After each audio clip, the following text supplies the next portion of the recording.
자, 오늘 말씀 보겠습니다. 오늘 말씀은 창세기 26장 29절에서 31절입니다. 구약 성경 33페이지에 있습니다. 창세기 26장 29절에서 31절 말씀. 네, 성경 있는 분들은 33페이지 한번 찾아보시고 없는 분들은 우리 화면을 보면서 함께 읽겠습니다. 시작. 우리가 당신을 건드리지 않고 당신을 잘 대하여 당신을 평안히 가게 한 것처럼 당신도 우리를 해롭게 하지 마십시오. 당신은 분명히 주님께 복을 받은 사람입니다. 이삭은 그들을 맞아서 잔치를 베풀고 그들과 함께 먹고 마셨다. 그들은 다음날 아침에 일찍 일어나서 서로 맹세하였으며 그런 다음에 이삭이 그들을 보내니 그들이 평안한 마음으로 돌아갔다. 아멘. 네, 오늘도 지난주처럼 이삭을 통해서 제가 은혜를 나누겠습니다. 이삭이 지난주에 그랄 지역에 사는 사람들의 괴롭힘을 당했죠. 그래서 고난을 당했는데 이삭은 단 한 번도 화를 내거나 보복을 하지 않고 평화롭게 해결했습니다. 그래서 제가 지난주에 그 말씀을 묵상하면서 이어서 이제 오늘 본문이 그 뒤의 내용인데요. 이 본문의 내용들로 계속 묵상하다 보니까 이삭이 계속 이렇게 평화롭게 하고 피하고 뭔가 거기서 벗어나요. 그래서 사람이 한 번쯤은 그런 거에 좀 말리거나 또는 거기 한 번쯤은 이렇게 분노를 표출할 수 있는데 이삭이 어떻게 단 한 번이라도 그렇게 본인의 그런 감정대로 하지 않았을까라는 게 되게 좀 저에게 큰 와닿았던 포인트였습니다. 그래서 묵상을 계속 하다 보니까 그 단어가 생각난 게 오늘 제목과 관련되어 있는 단어예요. 바로 온유함입니다. 온유. 보통 우리가 온유라고 생각했을 때는 성격이 착하고 부드럽고 친절하고 온화하다 이런 걸로 우리가 생각해요. 하지만 성경이 말하는 온유는 다르더라고요. 이런 온유라는 단어가 하나 있고 또 온유와 비슷한 단어들이 여러 개 있는 것처럼 성경에도 온유라는 단어, 한글로는 온유이지만 이 번역되기 전에 헬라어나 히브리어 이 단어를 보면 뜻이 여러 가지가 있습니다. 어떤 단어, 예를 들어서 히브리어 중에 아나우라는 단어는요, 이 온유는 고통 속에서, 고난 속에서 생겨나는 인내와 겸손 이런 걸 뜻하기도 해요. 그래서 우리가 알고 있는 그런 온유한 것 말고 성경에서 말하는 온유는 다르다. 그래서 이삭의 모습을 보니까 이런 온유, 하나님이 말씀하시는 온유가 이런 거구나라는 것을 우리가 발견하게 됩니다. 자, 이삭이 그랄 왕 아비멜렉 왕이 이제 자기네들 지역에서 떠나라고 해서 지역을 떠났죠. 그래서 우물을 파고 이렇게 이동하다가 어디 한 곳에 정착을 해서 살고 있었어요. 근데 이 아비멜렉 왕이 이삭을 다시 찾아옵니다. 친구 한 명과 군대 장관을 데리고 와서 이삭이 살고 있는 곳으로 와요. 근데 이게 이 사람이, 이 왕이 이삭에 찾아온 이유가 지난번에 내가 실수했는데 사과하지 못해서 미안해, 이번에는 내가 진짜 제대로 사과할게, 이런 마음으로 온 게 아니라 평화 조약을 맺으러 온 거예요. 그러니까 협상을 하러 온 거예요. 그래서 당연히 이삭 입장에서는 이 사람이 나한테 사과를 하는 게 아니고 조약을 맺자 이런 얘기를 하니까 당연히 기분이 나쁘지 않겠어요? 그리고 게다가 지난날의 사건을 거치면서 이삭은 당연히 감정이 좋지 않았을 텐데 이삭이 이런 또 한 번에 조약을 맺자, 사과가 아니라 뭔가 협상을 하자는 말에 기분이 나빴을 겁니다. 그래서 이삭이 어떻게 대답하냐면 언제는 내가 미워서 쫓아낼 때는 언제고 지금 와서 왜 갑자기 나를 찾아왔냐, 이러는 식으로 반문을 해요. 그러니까 이삭도 안 거예요. 이 사람이 나를 쫓아냈다, 내가 잘못이 없는데 이 왕이 나를 이렇게 도망치게 만들었다라는 것을 이삭이 알고 있는 겁니다. 자, 근데 아비멜렉이 대답을 하거든요. 근데 이 대답이 이게 너무나 무례합니다. 이 대답이 29절 말씀인데 이게 아비멜렉의 대답이에요. 우리가 당신을 건드리지 않고 당신을 잘 대하여 당신을 평안히 가게 하는 것처럼 당신도 우리를 해롭게 하지 마십시오. 당신은 분명히 주님께 복을 받은 사람입니다.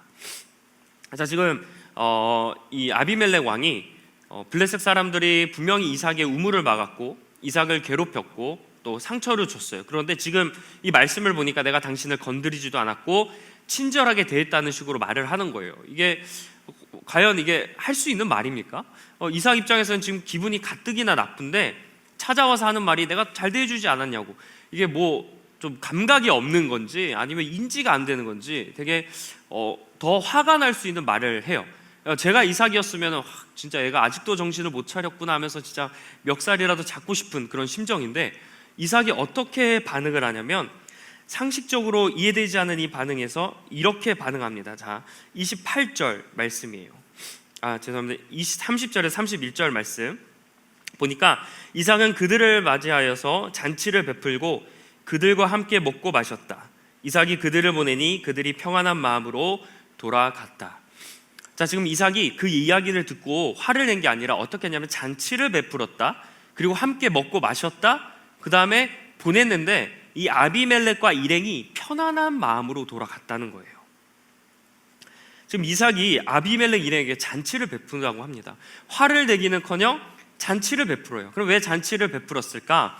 이 당시 고대 근동에는요, 어떤 그 사람과 평화 조약을 맺을 때 이제 협상을 하는, 이제 협상이 딱 되었다는 것을 이렇게 확인하는 관례 중에 하나가 뭐냐면 밥을 먹고 잔치를 베풀었어요. 그러니까 이런 관례를 통해서 너와 나는 이제 적이 아니고 우리는 동맹 관계다라는 것을 이렇게 먹고 마시면서 확인을 하는 거예요. 자, 여기서 보면 이삭이 피해자잖아요. 피해자에서 이들이 사과를 하니까 이삭이 용서해 줬다라고 하는 게 아닙니다. 분명히 사과를 하지 않는데 이삭이 그들을 용서해 준 거예요.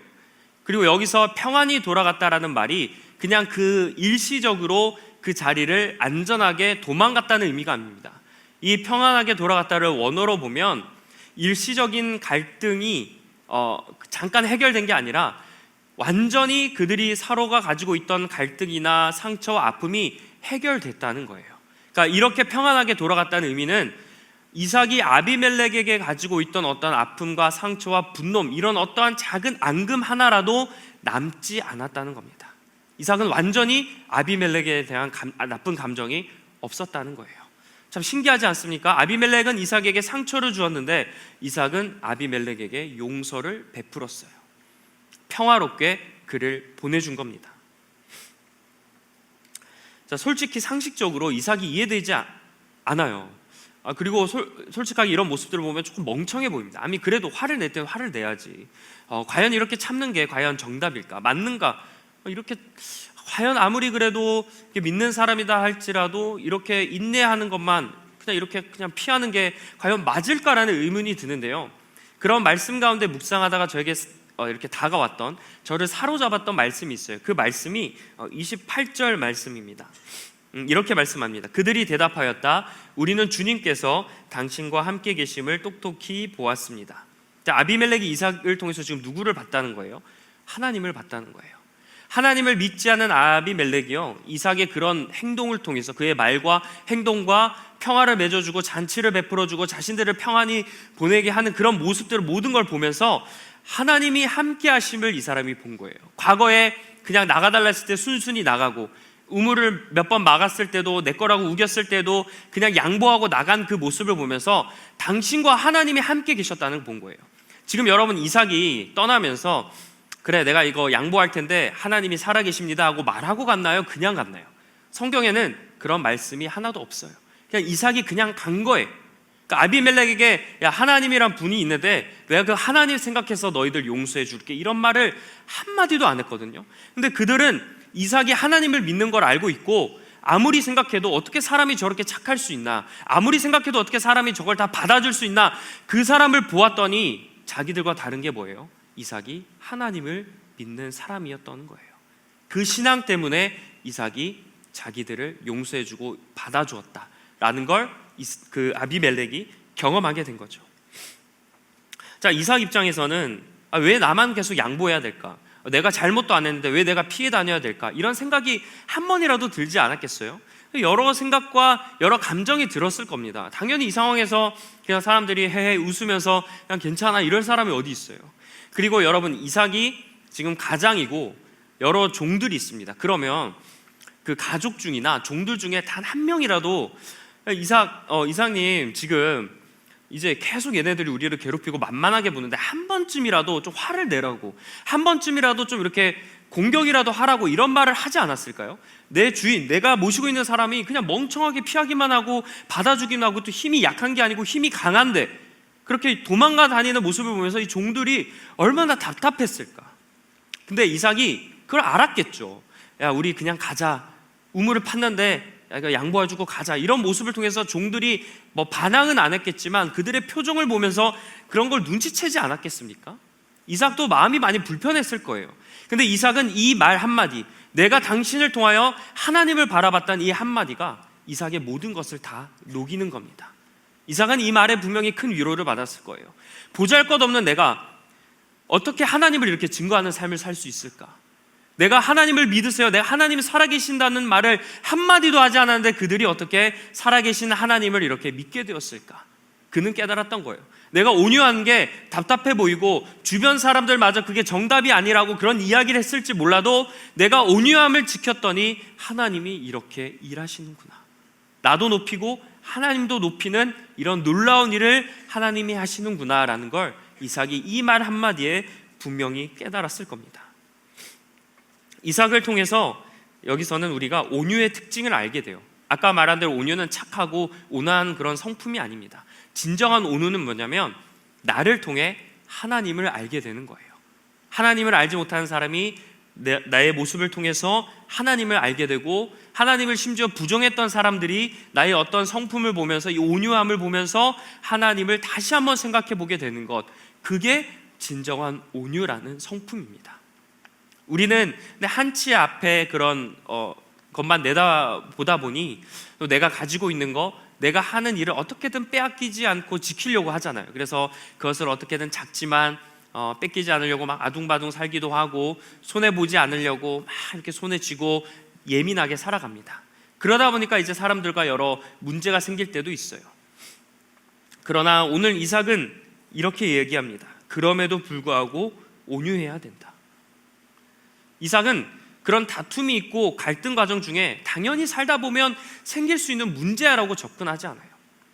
이삭은 갈등은 있어서는 안 된다라는 마음을 가지고 있습니다. 근데 우리도 살다 보면 여러 가지 일을 하고 또 교회에서도 마찬가지고 다툼이 생길 때가 있잖아요. 내 마음 같지 않고 나는 그러기 싫지만 어쩔 수 없이 서로 미묘한 감정을 갖게 될 때가 있습니다. 근데 이게 처음에는 이러면 안 되는데 라고 하지만 시간이 지나다 보면 어느새 이런 감정에 묻어버려요. 당연하다고 여기게 됩니다. 그러다 보면 내 마음에 있는 선한 양심과 이런 것들이 점점 더 무뎌지게 돼요. 당연하게 여기게 되는 그런 모습들. 그냥 갈등이 있는 거 당연한 거야. 다투는 거 당연한 거야. 사람, 인간관계에서는 그렇게 있을 수밖에 없어. 하나님 있는 사람도 동일한 그런 사람이잖아. 이러면서 그런 모습들을 우리가 당연하게 여긴다는 거예요. 자, 근데 우리가 왜 온유하지 못하냐면 온유한 걸 우리가 연약하다고 오해하기 때문입니다. 온유한 사람은 연약하고 뭔가 좀 이렇게 힘이 없는 사람으로 우리가 이해를 하고 있어요. 근데 여러분 기억하세요. 온유한 사람은요, 절대로 약한 사람이 아닙니다. 오히려 강한 사람입니다. 온유한 사람이 강한 사람인 이유는 내 혈기가 본능적으로 드는 내 감정대로 행동하지 않고 그것을 누르고 어떤 걸 해요? 하나님의 사랑을 전하기 때문이에요. 그리고 어떤 어려움과 문제 속에서 막 내가 그것을 포기하고 싶고 다른 사람들은 그냥 주저앉지만 하나님을 바라보면서 그 마음을 내려놓고 어떻게든 해결하고 하나님 바라보면서 나아가려고 하는 그 믿음을 가지고 살아가는 사람이 온유한 사람이에요. 그래서 강한 사람입니다. 문제를 본능적으로 내가 해결하려고 하지 않고 하나님께 구하는 사람이 온유한 사람이에요. 그래서 온유한 사람들을 보면 한결같아요. 변하지 않아요. 어떤 사람들은 막 감정의 기복이 있잖아요. 주님을 믿어도 변화되는 환경 속에서 막 이렇게 요동치는 파도처럼 감정이 올라갔다 내려갔다 막 기복이 있어요. 그러나 온유한 사람은 그 순간에서도 잔잔합니다. 마음이 평화로워요. 그리고 이 사람은, 온유한 사람은 나만 평안을 유지하는 게 아니라 다른 사람도 평화롭게 만드는 거예요. 나와 함께 살아가는 사람, 나와 함께 일하는 사람, 나와 관계 맺는 그 모든 사람들에게 나도 평안하고 그 사람들에게도 평화롭게 하는 사람이 바로 온유한 사람입니다. 그래서 우리가 이 특징들을 살펴보면 온유한 사람은 진짜 강한 사람이에요. 교만한 사람과 이기적인 사람이 받을 수 있는, 그리고 그들이 누릴 수 있는 어떤 이익이 있겠지만 성경에서는 온유한 사람이 누릴 수 있는 이익이 있음을 분명히 말씀합니다. 온유한 사람의 특징이 또 한 가지가 있어요. 그 사람들을 보면요, 그 사람은 점점 낮아져요. 겸손해집니다. 혈기 죽이고 마음에 어떠한 드러나는 것 막 참고 그러면서 자기는 점점 낮아져요. 겸손해져요. 근데 이상하게도 그 사람을 통해서 하나님이 드러나요. 하나님이 높아져요. 이게 예수님의 삶 아니겠어요? 이게 이삭의 모습인 겁니다. 온유한 사람은 이런 사람이에요. 여기서 이 말씀이 한 가지가 떠오르죠. 이삭의 모습, 또 이 말씀을 통해서 다 함께 우리 한번 읽어보겠습니다. 마태복음 5장 16절인데 다 함께 읽겠습니다. 시작. 이와 같이 너희 빛을 사람에게 비추어서 그들이 너희의 착한 행실을 보고 하늘에 계신 너희 아버지께 영광을 돌리게 하여라. 온유한 사람, 이 온유한 사람은요, 주변 사람이 나를 통해 하나님께 영광을 돌리게 돼요. 이삭을 통해서 아비멜렉이 하나님께 영광을 돌렸듯이 내가 온유하다면 나를 통해 내 가족과 내 주변 사람들이 하나님께 영광을 돌리게 되는 겁니다. 그래도 이런 말씀을 들어본 분들이 계실 거예요. 내가 하나님을 믿지 않지만 내가 너를 보면서 교회는 한번 다니고 싶다. 내가 하나님을 별로 관심은 없지만 너를 보면서 하나님을 한번 좀 믿어보고 싶다. 내가 교회를 다닌다면 바로 너 때문에 다닌다. 이런 이야기를 들어본 분들이 계시다면 오늘 이 말씀처럼 착한 행실, 온유함으로 살아가는 분들이에요. 그런데 반대로 내가 너를 보면서 하나님의 오히려 시험이 든다. 하나님이 살아계시지 않는 것 같다. 이런 말을 우리가 듣는다면 이 말씀과 반대되는 것처럼 온유하지 못하고 하나님께 영광을 돌리지 못하는 겁니다. 그래서 세상은 어떻게 보면 온유한 자보다 더 힘을 기르라고 해요. 더 강해지라고, 더 날카로워지라고, 더 자신을 과시하라고 합니다. 근데 성경은 자기를 과시하라고 합니까? 오히려 자기를 부인하라고 해요. 왜냐하면 예수님은 세상을 살아가는 힘은 어떠한 자기의 능력에 있지 않고 온유함에 있기 때문입니다. 온유를 통해서 우리가 세상을 살아가고 다른 사람들과 더불어 살아갈 수 있는 거예요. 그래서 우리가 길러야 되는 힘은 어떤 싸울 힘, 강해지는 힘이 아니라 더불어 살아가기 위해서 온유할 수 있는 힘과 능력을 우리가 길러야 되는 거예요. 하나님은 우리에게 말씀하셔서 더 온유해지라고, 더 겸손해지라고, 더 낮아지라고 하나님은 우리에게 이렇게 말씀하십니다. 믿는 사람은요, 멍청해서 온유해지는 게 아니에요. 주님이 원하시기 때문에 온유해지는 겁니다. 그래서 더 힘들어요. 내가 온유해지려고 할 때 수없는 말과 비판과 진짜 말 같지 않은 말도 듣고 저 사람이 나한테까지 이렇게 하는 그런 수치와 모욕을 당합니다. 근데 그러는 과정이 온유해지는 과정이에요. 근데 제가 아까 말씀드렸죠. 이걸 못 버티니까 온유해지지 못한 거예요. 근데 강한 사람만이 이것을 버틸 수 있어요. 믿음이 강한 사람, 하나님을 꽉 붙잡는 사람, 이 사람이 그걸 잘 자기를 통제하고 절제할 수 있는 겁니다. 여러분 아시잖아요. 자기를 절제하고 자기를 통제할 수 있는 사람이 제일 강한 사람이라는 걸. 그래서 온유한 사람은 연약한 사람이 아니라 상대방보다 훨씬 강한 사람이에요. 내면적으로, 감정적으로, 인격적으로 모든 면에 있어서 강한 사람이 바로 온유한 사람입니다. 그러면 우리가 왜 온유해져야 될까? 그냥 온유한 성품이 그냥 여러 성품 중에 하나일 수 있는데 왜 우리는 온유해져야 될까? 다른 이유 없습니다. 주님이 온유하시기 때문이에요. 주님은 수고하고 무거운 짐진자들아 나에게 오라 내가 너를 쉬게 하리라, 이 말씀 있죠. 이 말씀 앞에 어떤 말씀이 있냐면 나는 마음이 온유하고 겸손하니. 주님이 온유한 분이셨기 때문에 우리는 온유하게 살아가야 돼요. 우리가 주님을 따라 살아가야 된다, 주님을 본받아 살아가야 된다 말을 많이 하죠. 근데 우리가 그렇게 하면서 때로는 주님의 기적을 생각할 때가 있어요. 어떤 주님의 능력을 바라요. 하나님 이걸 이루어주시고 하나님 이건 이렇게 해결해 주시고 하는 기적을 바라보는데 우리는 거기에 플러스 주님의 성품을 바라봐야 돼요. 닮아가는 건 어떤 말씀대로 이렇게 막 하는 것을 넘어서 주님의 성품, 온유하고 겸손한 성품대로 우리가 그것을 본받아야 돼요. 내가 온유해지려고 노력해. 의식적으로 내가 주님처럼 온유해져야지, 주님처럼 낮아져야지, 주님처럼 겸손해져야지, 주님처럼 인내해야지, 주님처럼 양보해야지, 이런 마음을 가지고 우리가 살아가야 한다는 겁니다. 우리가 기적만, 주님의 어떤 능력만 그런 건 바라보는 게 아니라 온유한 성품도 바라보길 간절히 소망합니다. 그리고 주님은 하나님 사랑과 이웃 사랑을 말씀하셨죠. 그래서 우리가 사랑을 해야 된다는 걸 모두가 잘 알고 있습니다. 근데 그 사랑장이라고 하는 고린도전서 13장에 보면 사랑의 여러 그 속성이 나오는데 그 중에 하나가 뭐냐면 사랑은 온유하다라는 게 있어요. 그러니까 사랑의 특징 중에 하나가 온유하다는 게 있는 거예요. 이 말 뜻은 온유해야 우리가 사랑할 수 있다는 겁니다. 온유하지 못하면 우리가 사랑할 수가 없어요. 그래서 온유해져야 되는 거예요. 이게 다 연결되어 있는 겁니다. 온유는 그냥 하나를 위해서 하는 게 아니라 온유는 주님을 닮아가고 또 사랑할 수 있게 되고 하나님의 말씀대로 살아가는 이런 순환이 가능하게 하는 게 바로 온유함인 거예요. 혹시 여러분은 살아가는데 뭔가 말씀대로 살아가지 않고 사랑을 실천하고 싶은데 사랑이 계속 막히고 미움이 되고 차별하고 구별하고 막 이런 마음이 들면 여러분 기억하셔야 됩니다. 내가 온유해져야 된다. 온유해져야 된다는 것을 기억해야 해요. 하지만 여러분, 우리가 온유를 실천하는 게 쉽습니까? 어렵죠. 되게 힘들어요. 내가 아무리 내가 온유하겠다 결단해도 쉽게 무너지고 사소한 것에도 내가 폭발할 때가 있잖아요. 그리고 또 나에게 잘못한 사람, 나에게 어려움을 준 사람을 인간적인 마음에는 복수하고 싶은 마음이 들죠. 누가 그걸 참아요? 용서해야 되거나 때로는 복수하고 싶은 마음이 막 우리한테 그런 마음이 들지 않습니까? 그래서 바울은 온유를 성령의 열매라고 얘기했습니다. 성령의 열매. 성령님이 있어야 열매 맺을 수 있는 것 중에 하나가 온유라는 거예요. 그럼 힘든 거죠. 내 힘으로 할 수 없는 겁니다. 여러분, 우리가 아무리 참고 참아도 이런 말씀 한 번쯤은 해보셨을 거예요. 내가 웬만하면 참으려고 했는데 더 이상 못 참겠다 하면서 여러분 화를 내시거나 분노를 표현하신 적 계시죠? 이게 내 마음대로 되지 않습니다. 그래서 바울이 성령의 열매로 온유를 이야기하는 거예요. 그만큼 성령님이 나와 함께 하시고 내가 그 열매를 맺기 위해 막 노력하고 애써야 되는 과정이 있어야 온유하게 된다는 겁니다. 내가 온유해져야지라고 한다고 해서 저절로 온유해지는 게 아니라는 거예요. 자, 성경에 기록된 온유라는 단어가 여러 개 있다고 했죠. 그 중에 헬라어 단어였나?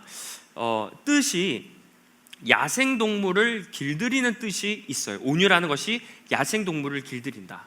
자, 이 야생동물은 처음에 어때요? 거칠고 사납죠. 그리고 힘 조절을 안 되고 그냥 막 다 들이박습니다. 네, 그냥 뭐 보이는 거 없어요. 그냥 막 다 부수고 깨고 달려들고 막 엄청 맹수같이 막 그래요. 근데 조련사가 조련하면 어떻게 돼요? 그래도 이제 힘 조절을 하고 자기를 제어할 수 있게 되고 그래도 부드럽고 온순하게 변합니다. 그리고 무엇보다 조련사의 말을 듣게 돼요. 자, 이 성령의 아홉 가지 열매 중에 온유가 이런 거예요. 온유라는 단어가 이런 길들여지는 겁니다. 그러니까 내가 사납고 모난 그런 나의 성품들이 성령님이 조련사가 돼서 나를 길들여 주시는 거예요. 길들여 주시려면 어때요? 가만히 있는데 온유가 생겨라 뿅 하면서 온유를 탁 주십니까? 온유를 길들일 수 있는 어려운 상황 가운데 여러분을 놓이게 하시는 거예요. 고난이 되고 나를 비방하는 사람들 있게 하고 나를 힘들게 하는 그런 온유하지 못하는 상황 속에서 우리를 거주하게 하시는 거예요. 왜? 온유하도록 우리를 길들이기 위해서.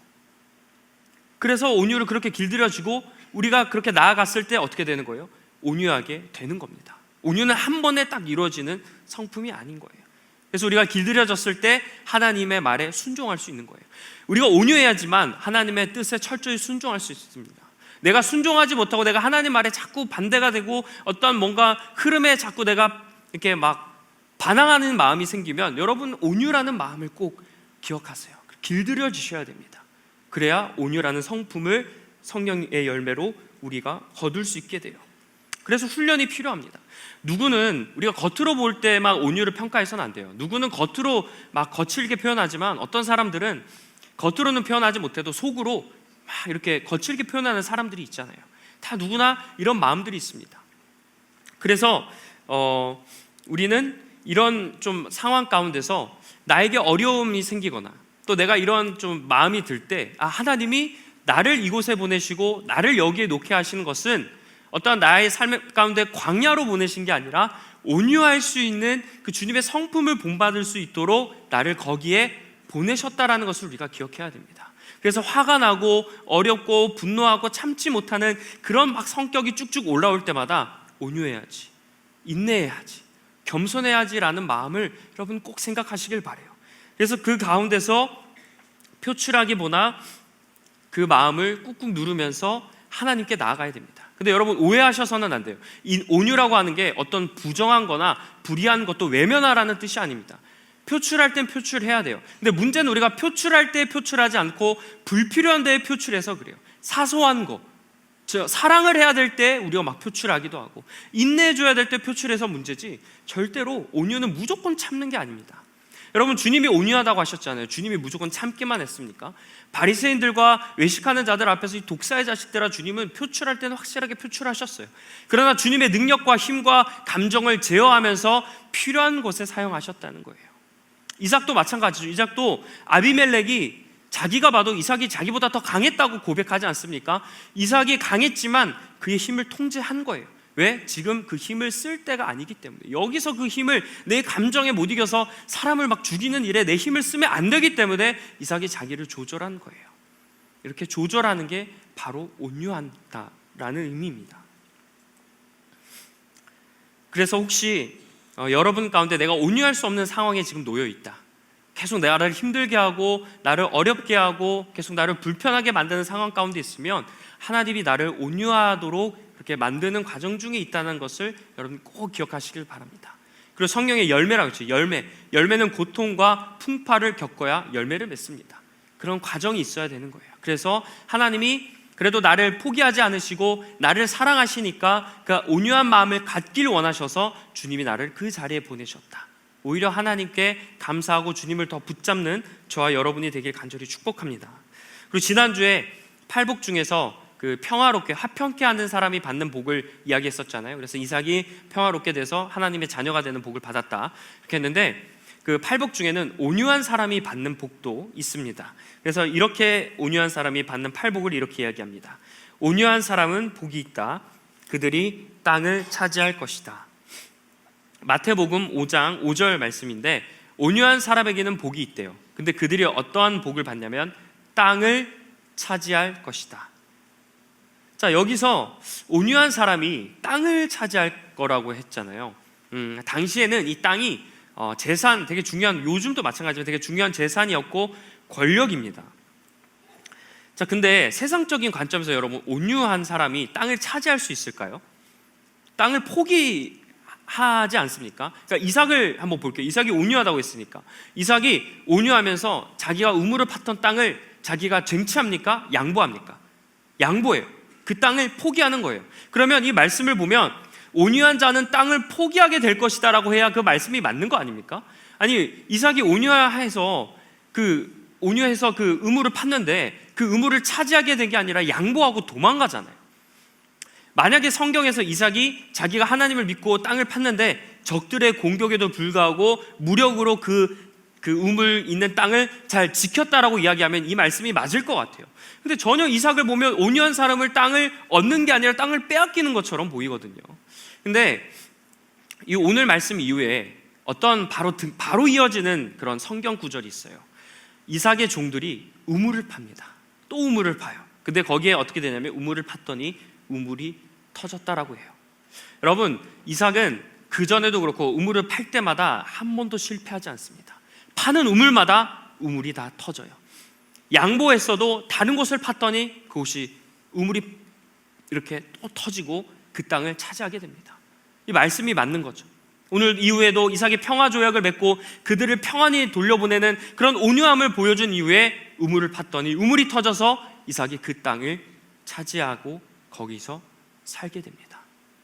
온유한 것은 절대로 양보하고 피해보는 게 아니에요. 하나님 분명히 말씀하신 팔복 중에 온유한 자는 땅을 기업으로 받을 것이다. 하나님이 분명히 약속된 축복을 온유한 자에게 주시는 줄 믿습니다. 그래서 온유한 사람이 피해만 보고 뭔가 손해만 본다고 우리가 생각해서는 안 돼요. 하나님이 이삭처럼 여러분이 온유했을 때 무엇을 하든지 다 하나님께서 형통함을 주시게 된다는 겁니다. 이제 말씀을 맺겠습니다. 이삭이 창세기에서 제가 지분이 별로 없었다라고 지난주 얘기했잖아요. 아브라함과 야곱은 창세기에서 지분이 조금 많은데 이삭은 장수가 너무 작은 것 같아서 좀 별로였다라고 제가 어렸을 때 그렇게 생각했다라고 말씀드렸는데, 이 성경을 읽어보니까 이삭이 온유하게 너무나 평안하게 잘 사니까 기록할 이슈가 없는 거예요. 아브라함이나 야곱처럼 어려움이 있었던 것도 아니고 도망 다니지도 않고, 이삭은 온유하니까 평안하게 잘 살았으니까 더 기록할 게 없지 않았을까? 저는 그 이삭의 모습을 통해서 그런 걸 느꼈습니다. 평안하게 너무 잘 살다 보니 성경에서 굳이 어려움을 기록할 필요가 없었던 거예요. 이게 온유한 사람이 누리는 하나님의 축복입니다.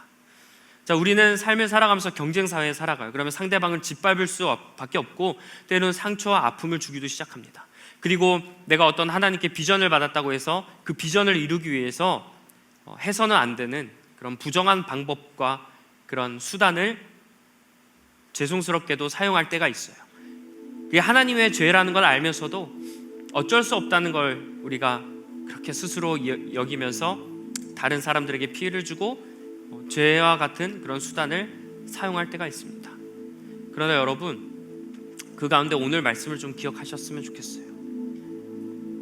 우리는 너무 비전에만, 그리고 너무 내가 어떻게 해야 될 거에서만 신경 쓰지 않으셨으면 좋겠습니다. 그러다 보면 사람들과 계속 부딪히고 갈등이 일어나요. 여러분, 아까 땅을 기업으로 받는다고 했잖아요. 그 땅이 모든 땅을 기업으로 받는다는 의미이지 않을까요? 근데 여러분, 형통하고 이렇게 온유한 사람의 특징이 있습니다. 여러분, 일상에서 우리가 마주할 거예요. 어떤 자리나, 예를 들어서 사역의 자리를 비추어 봤을 때 온유한 사람이 있어요. 이 사람은 누구와 같이 붙여놔도, 어떤 자리를 가도 잘 관계 맺고 잘할 것이라고 여겨지는 사람이 있는 반면에, 이 사람은 뭔가 신앙은 좋지만 이 사람과 맞지 않고, 이 사람과 가면 다툴 것 같고, 이 상황에는 맞지 않을 것 같은 사람이 있단 말이에요. 어떤 사람은 온유해서 모든 사람과 잘 어울리고 관계 맺고, 필요할 때는 일할 때는 일하고, 관계 맺을 때는 관계 맺고, 딱딱 잘 맺고 끊음이 너무 좋아요. 온유한 관계를 맺어요. 그러니까 모든 사람과 온유한 관계를 맺는 거죠. 근데 어떤 사람은 그게 안 되니까 자기가 친한 사람들만 친하고, 자기가 적대 관계에 있는 사람들은 계속 멀어집니다. 일을 할 때도 부탁하지도 못하고, 뭔가 내 이야기를 하지도 못하고 거리를 두는 거예요. 그러지 않겠지만 예배 드릴 때도 내가 싫어하는 사람이 이쪽 분단에 앉으면 여러분이 이쪽 분단에 앉게 되는 그런 일이 발생하지 않겠습니까? 온유한 사람은 땅을 기업으로 받게 되고 모든 것에 다 형통하게 되는 사람들이에요. 여러분, 하나님이 여러분은 어떤 비전을 가지고 계셔서 이 자리에 갖다 놓고 싶으신데 여러분이 온유하지 못하니까 그 자리에 못 갖다 놓는 거예요. 왜? 갖다 놓으면 계속 싸우고 불편해하고, 거기 자기도 어렵고 거기 있는 사람도 힘들게 되니까 하나님이 거기다 갖다 놓지를 못하는 거예요. 그래서 온유해져야 됩니다. 하나님이 여러분을 A라는 곳에 갖다 놓고 B라는 곳에 갖다 놓고 C라는 사람에게 붙여놔도 어딜 가도 내가 그 사람과 잘 지내고 그 상황을 잘 이겨낼 수 있는 온유한 사람이 된다면 하나님이 여러분을 모든 곳에 다 보내게 되실 줄 믿습니다. 그런 사람이 되는 저와 여러분이 되길 간절히 축복합니다. 그래서 여러분, 신앙생활 하면서 하루하루 살아가면서 내가 주님을 잘 닮아가고 있는지를 점검해야 되잖아요. 그럴 때 내가 온유하고 있는지를 한번 좀 돌아보았으면 좋겠어요. 내가 지금 온유하게 살아가고 있는가? 맡겨진 자리, 주어진 관계 맺는 사람들을 속에서 내가 온유하게 되며 더불어 잘 살아가고 있는가? 아니면 내 혈기와 분노를 이기지 못하고 적을 만들면서 살아가고 있지 않은가? 기억하세요. 주님은 온유한 사람을 쓰십니다. 모세를 설명할 때 민수기인가 신명기에서 보면 모세의 온유함이 온 지면을 덮었더라, 이런 말씀이 있어요. 여러분, 모세, 혈기가 있는 모세로 생각하시죠. 그런 모세가 온유함이 더 컸대요. 이 말씀은 뭐냐면, 모세가 혈기로 가나안 땅을 못 들어가서 이 사람은 혈기가 있는 사람이라고 하지만 그 사람이 온유함이 다른 사람들보다 더 컸다는 건 일반 사람들은 모세보다 더 온유하지 못했다는 거예요. 온유한 사람을 하나님께서 쓰십니다. 모세처럼 붙들어 주시고 이끌어 주시고, 이삭처럼 어디를 가든지 무슨 땅이든지 낯선 땅이든 낯선 사람이든 그곳에서 소위 말한 우물이 터지는 대박을 터뜨리게 해주시고, 그리고 다른 사람들이 여러분을 통해 하나님을 경배하게 만드시는 줄 믿습니다. 온유한 사람이 되셨으면 좋겠어요. 교회에서도 그렇고 어떤 사역에 들어가고 어떤 누구를 만나도 저 사람은 있으면 온유한 사람이다. 그리고 일상에서도 마찬가지예요. 저 사람들, 믿지 않는 사람과 있어도 온유하게 되어 결국 그 사람이 하나님을 바라보게 할 수 있는 그 한 사람, 그 한 사람이 저와 여러분이 되길 주님의 이름으로 간절히 축원합니다. 기도하겠습니다. 사랑의 하나님, 오늘은 우리가 이삭을 통해서 온유함에 대해서 살펴보았습니다. 하나님, 우리가 살다 보면 나의 혈기와 또 나의 감정을 추스리지 못하고 내 본능대로 행동했을 때가 많이 있었습니다. 그러나 하나님, 우리가 오늘 이삭처럼 온유한 자가 되게 하여 주시옵소서. 온유한 자가 되어서 어딜 가더라도 무슨 상황에 놓이더라도 그것에서 하나님이 맡기시고 어떠한 자리에서라도 잘 감당할 수 있도록 하나님 온유함을 우리에게 주시옵소서. 그래서 하나님이 믿고 쓰시는 사람, 하나님이 필요할 때 보내시는 사람, 그리고 내가 그 비전을 가지고 있는데 온유하지 못해서 지금 못 가고 있다면 온유하게 되어 여러분에게 주신 비전을 하나님께서 이루어주는 사람, 우리가 그 사람이 되어서 하나님께 영광을 돌리고 주변 사람들은 평화롭게 만들고 나 역시도 온유한 자가 누릴 수 있는 은혜를 누릴 수 있도록 하나님 우리와 함께하여 주시옵소서. 모든 말씀 예수님의 이름으로 기도합니다.